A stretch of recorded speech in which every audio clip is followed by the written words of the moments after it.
une petite partie, moi, tiens.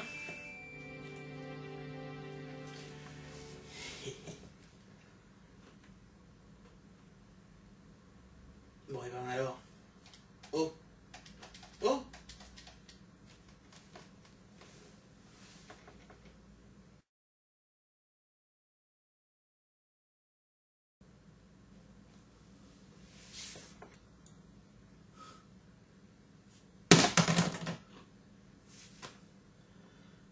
Putain, vous en avez fait exprès. Non. Faut vraiment que je teste ce truc. Bon allez, vas-y, on va le générique.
Allez, une petite devinette avant de commencer cette vidéo test. Vous savez ce que c'est la différence entre une console de merde et une PlayStation 3? Eh ben même la pire console de merde fonctionne le 1er mars 2010. Maintenant, ceci étant dit, on va tester aujourd'hui, comme promis dans la bande-annonce, la Ikawa IK40 Sport Action. C'est une console qui m'a été envoyée par un fan que je remercie, Mr. Someone, son nom apparaîtra au générique comme promis.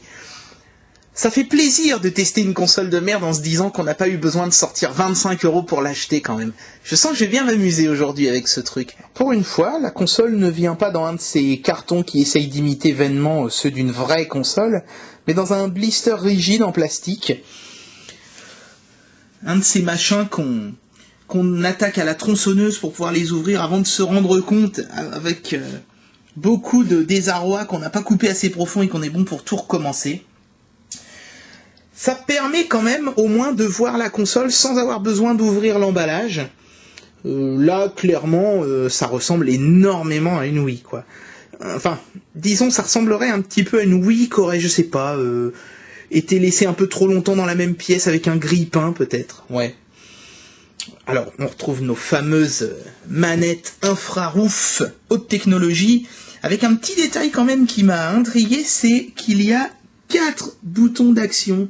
C'est vrai que pour des jeux aussi complexes que ça, hein, c'est vrai qu'il fallait au moins 4 boutons d'action, quoi.